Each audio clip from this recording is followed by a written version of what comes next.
Entreprendre, c'est comme cultiver son jardin. Ce qui compte, c'est la passion que l'on y met et la persévérance face aux intempéries. On apprend l'humilité et la patience pour voir pousser et grandir. Il incarne parfaitement cette philosophie de l'entrepreneuriat accessible et humain. Franck Decker, dirigeant de ProjetDoc, nous partage avec authenticité son parcours, ses convictions et la vérité qu'il a découvert. Un entrepreneur ne peut pas tout contrôler, mais il peut toujours décider de sa manière de réagir. Bienvenue dans Le Temps d'un parcours, l'émission qui donne la parole à celles et ceux qui entreprennent avec courage et engagement.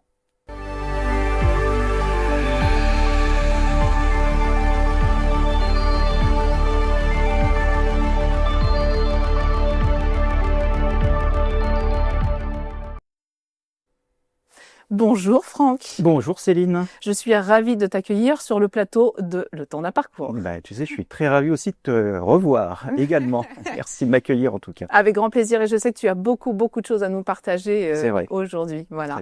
Donc ce que je te propose, comme l'émission s'appelle Le Temps d'un parcours, on va donc commencer par ton parcours. Voilà. Eh ben, très bien. Voilà. Eh ben, commençons. Alors, c'est un long parcours parce qu'en fait, ça fait déjà plus de 35 ans que je travaille. Donc mon parcours, c'est sûr qu'on peut pas le résumer là en 10 minutes parce qu'on a plein de choses à se dire. Simplement, mon parcours professionnel, c'est effectivement, j'ai fini mes études par un DUT, donc un diplôme universitaire. Suite à ce diplôme, je commence à travailler et en commençant à travailler, je suis engagé dans une boîte, sauf que cette boîte, elle me dit, je peux pas vous prendre parce que vous n'avez pas fait votre service militaire. Okay. Donc du coup, tu vois, je suis de la génération où il y avait encore le service militaire. Et donc je fais mon service. Forcément, quand je reviens dans la vie civile, la société en question me reprend pas. Donc je recherche un travail. Okay. Et voilà, moi je dirais que c'est un peu comme ça aussi, c'est les destins. Parce qu'en fait, je suis embauché dans une société qui s'appelle Xerox. Et donc je tombe dans le document.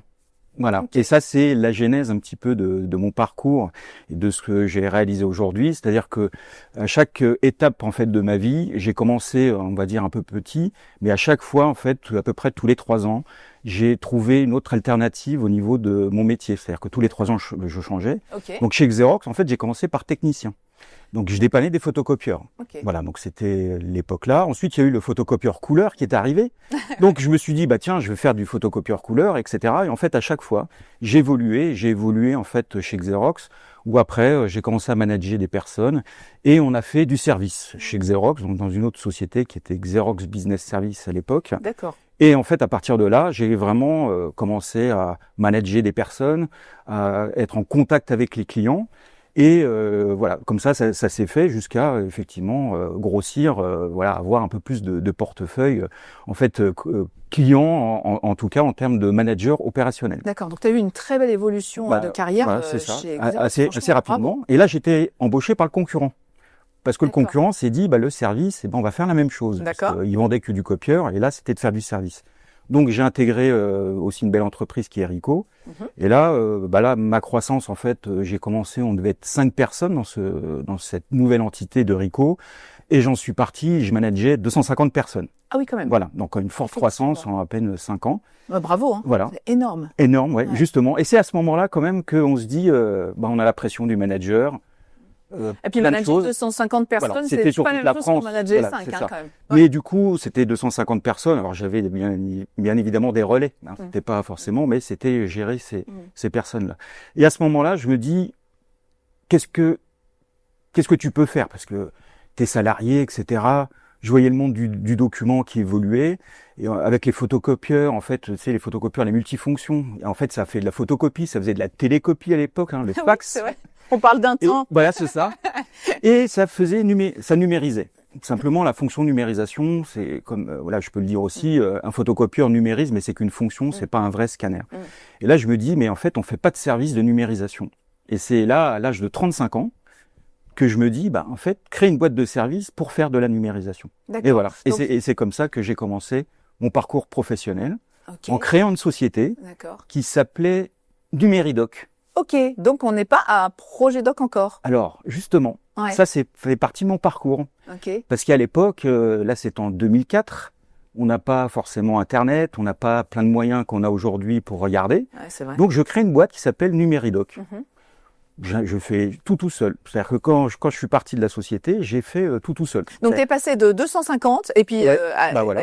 faisant partie d'un groupe aussi à tout seul. À tout seul, en lançant une société, sans client.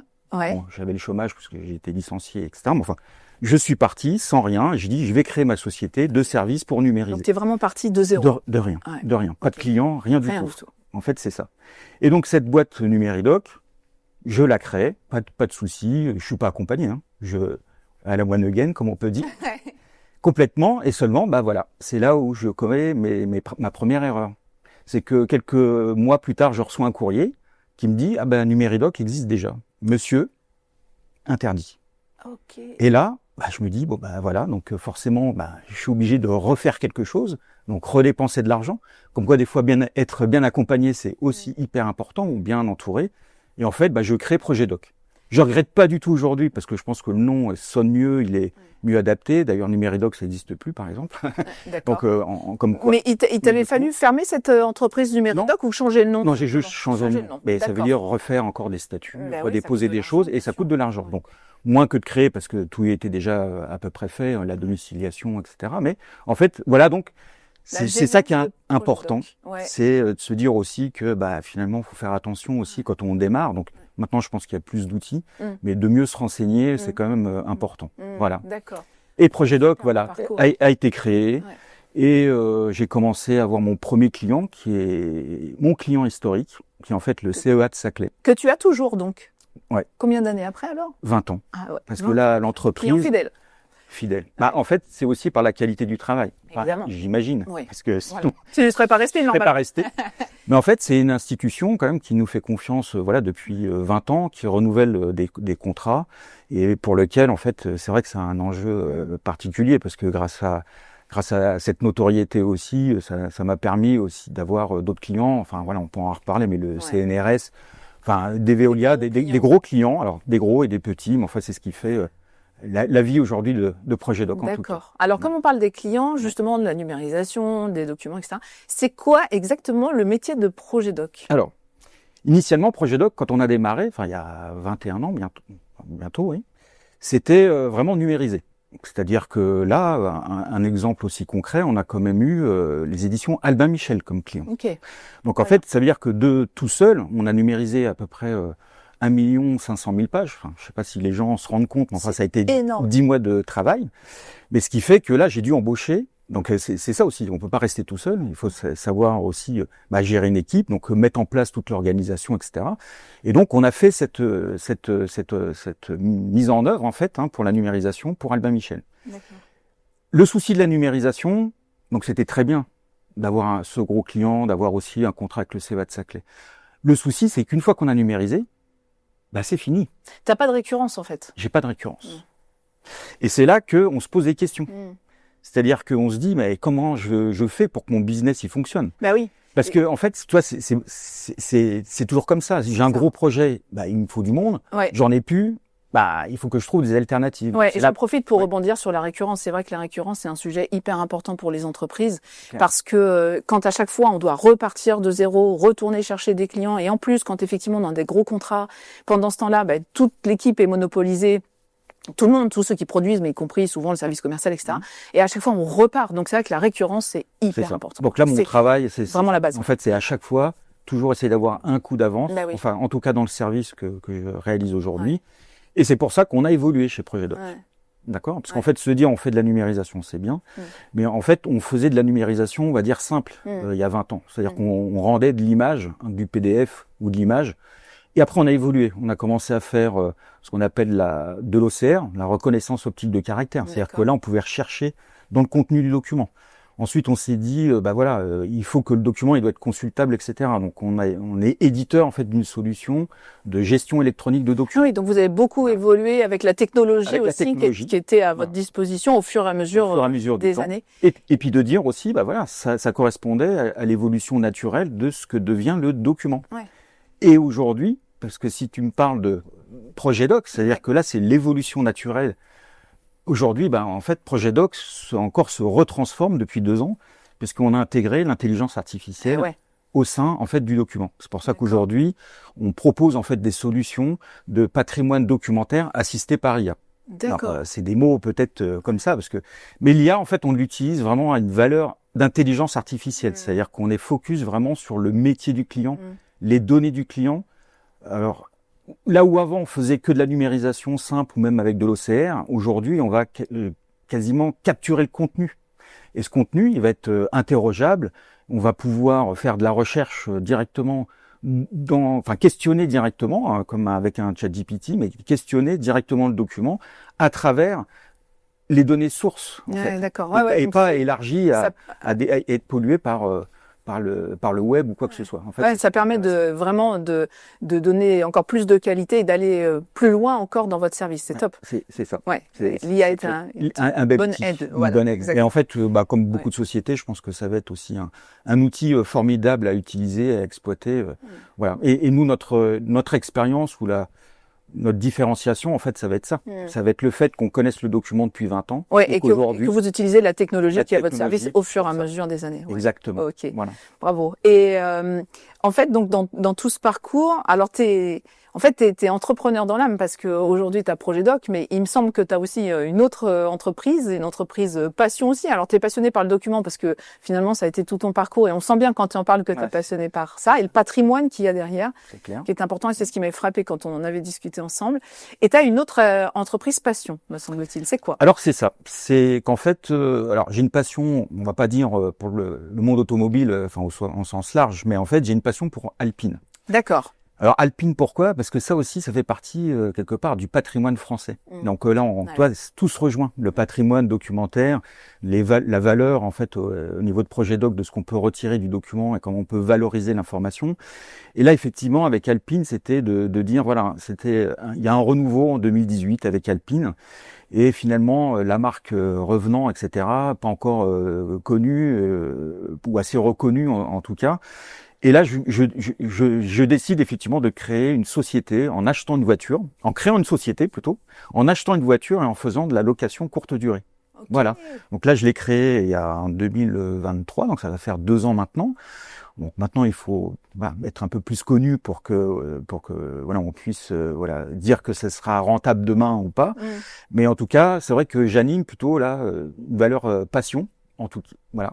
Et à réaliser aussi des événements qui sont à but aussi caritatif, parce que tu vois, il y a 15 jours, on a fait un événement au Ménil-Saint-Denis, au château, donc j'allie aussi le patrimoine, on a fait des visites du château, le patrimoine français, le patrimoine automobile, on a fait des baptêmes, voilà, et c'est ça que mon plus grand bonheur, c'est de voir même les enfants qui faisaient les baptêmes, la banane, le sourire. Génial. C'était top. En fait, avec tes entreprises, tu arrives à allier et finalement le patrimoine dans toutes ses formes, et la passion, et le partage aussi. Et quand on a préparé ensemble cette interview, tu me parlais de partage, d'être utile aussi aux autres, et on voit bien que dans tout ce que tu crées, c'est ça.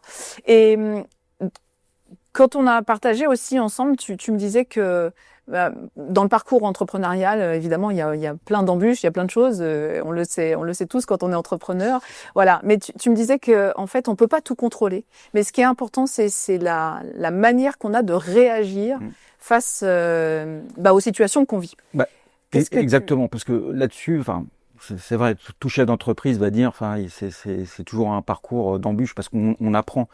Moi, initialement, je sors pas d'une école de commerce ou autre. Je suis un technicien. En fait, il a fallu apprendre les choses. Et forcément, les choses, ça évolue. Et il faut toujours réfléchir à comment on fait. Et surtout, après, l'important aussi, c'est de se sentir soutenu. Déjà par sa famille, ça c'est important. Parce que je pense que c'est ça aussi. Faut quand même être bien entouré côté familial. Et après s'entourer, de bonnes équipes. Mais alors, je vais avoir la fierté peut-être de dire qu'aujourd'hui j'ai une équipe formidable, qui me suit, qui sont contents de se lever le lundi matin. C'est tellement précieux, tellement précieux. Je t'assure, ils me l'ont dit. Ils viennent le matin avec bonheur.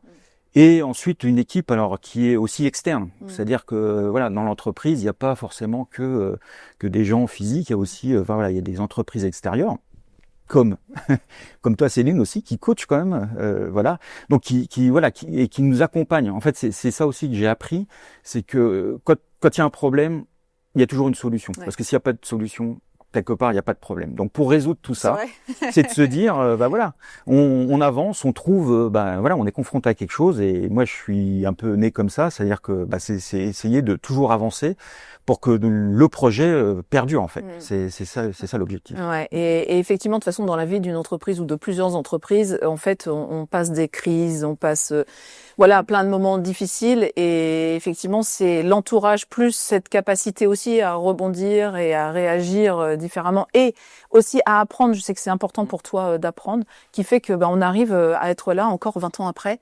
Franchement, bravo. Ça fait 20 ans. Bravo pour ça. Merci. C'est ça. Et moi, c'est ce que j'ai aussi. Une journée sans apprendre n'est pas une bonne journée. Voilà. Parce qu'en fait, on apprend de tout le monde. Mais oui, bien sûr. De nouvelles rencontres, des collaborateurs, au travail, voilà. Partout, Voilà. tout le temps. Mais mon métier, c'est ça aussi, c'est un vrai bonheur, parce que chez Projet-Doc, en fait, comme on a un large panel, j'ai pas un secteur privilégié. Donc, tu apprends aussi des métiers des autres. C'est ça. Et quand on rencontre des clients, on se dit, je savais même pas que ça existait comme métier. Je trouve que ça, c'est magique, en tout cas. Exactement. Alors, pour apprendre à mieux te connaître encore, Franck, je sais qu'il y a un objet avec lequel tu es venu que j'adore et que je voudrais que tu partages. Alors, je vais le partager, effectivement. Il était caché, alors, voilà. Alors, c'est ceci. Alors, je sais pas si, au niveau de la caméra, on verra bien. Alors, je le présente. Je vais le mettre ici. Voilà. Alors, c'est un objet étrange, mais alors qui me représente. Alors, je vais dire qu'il me représente non pas par la taille ou quoi que ce soit. Alors, même si, voilà, je suis pas très gros, un peu dans le bon point, mais peu importe. Non, je suis plaisante. En fait, pourquoi j'ai réalisé, en fait, cet animal qui est qui est une girafe et un éléphant, que j'ai nommé donc le girafant. J'adore. Simplement, le nom sonne bien. Et en fait, c'est vraiment dans un esprit de dire, c'est de prendre de la hauteur et du volume. Donc en fait, c'est pour ça que ces deux animaux, je trouve qu'ils ont une belle symbiose. Exactement. Alors pourquoi prendre de la hauteur? Parce que quand on est chef d'entreprise, il faut jamais rester... on est dans un cadre, certes, mais il faut toujours regarder un peu au-dessus, réfléchir. Donc en fait, c'est ça, de prendre de la hauteur, c'est de regarder quand même au-dessus. Ouais. On travaille sur l'entreprise, pas dans l'entreprise. D'accord? Ça, je l'ai appris. Ça me parle. Mais en fait, c'est ça. C'est-à-dire que prendre de la hauteur, ça permet aussi de gagner peut-être en volume et d'avoir cette assise au sein de l'entreprise et toujours être innovant. Enfin, en tout cas, moi, j'essaye d'être innovant. J'adore l'image du girafant et tout ce que tu mets derrière. Franchement, c'est hyper inspirant. Donc, merci pour ça. Voilà. Donc, il est là pour ça. On pourrait en dupliquer, je sais pas. Mais... Je vais t'en commander, j'irai. C'est ça. Parfait. Merci. Eh bien, écoute, Franck, ça passe très vite. On est déjà à la fin de notre discussion ensemble. Alors, si les personnes veulent te joindre aussi bien pour Projet-Doc que pour l'Alpine et pour te poser des questions par rapport à tout ce que tu as partagé aujourd'hui, comment et où peuvent-ils te joindre? Alors, un peu comme tout le monde, donc sur un site internet, donc www.projetdoc.fr. J'ai un LinkedIn, d'accord. Mais après, il y a des autres outils qui sortent. Je sais pas si tu as entendu parler de Atlas. Mais en fait, c'est Atlas. Et voilà, donc c'est OpenAI qui sort en fait pour concurrencer Google. Donc en fait, c'est le ChatGPT. Parce que demain, en fait, les moteurs de recherche, ça sera ça. Donc finalement, vous cherchez une entreprise de numérisation ou de location de voitures dans les Yvelines, c'est soit projetdoc.fr, soit a110.club, voilà, pour pouvoir faire de la location de la voiture. Mais aujourd'hui, je pense qu'il faut utiliser les outils et interroger, voilà. D'accord. Atlas, donc, demain, vous entendrez parler partout plus que Google. Voilà, donc on peut te trouver partout, en fait, aussi bien pour Projet-Doc que pour l'Alpine, ou pour te poser des questions sur ton parcours si inspirant. Eh ben, parfait. Merci. Merci beaucoup, Franck, pour ce partage. Et puis, je te dis à très bientôt. À très bientôt. Merci, Céline. Merci. Au revoir. Au revoir.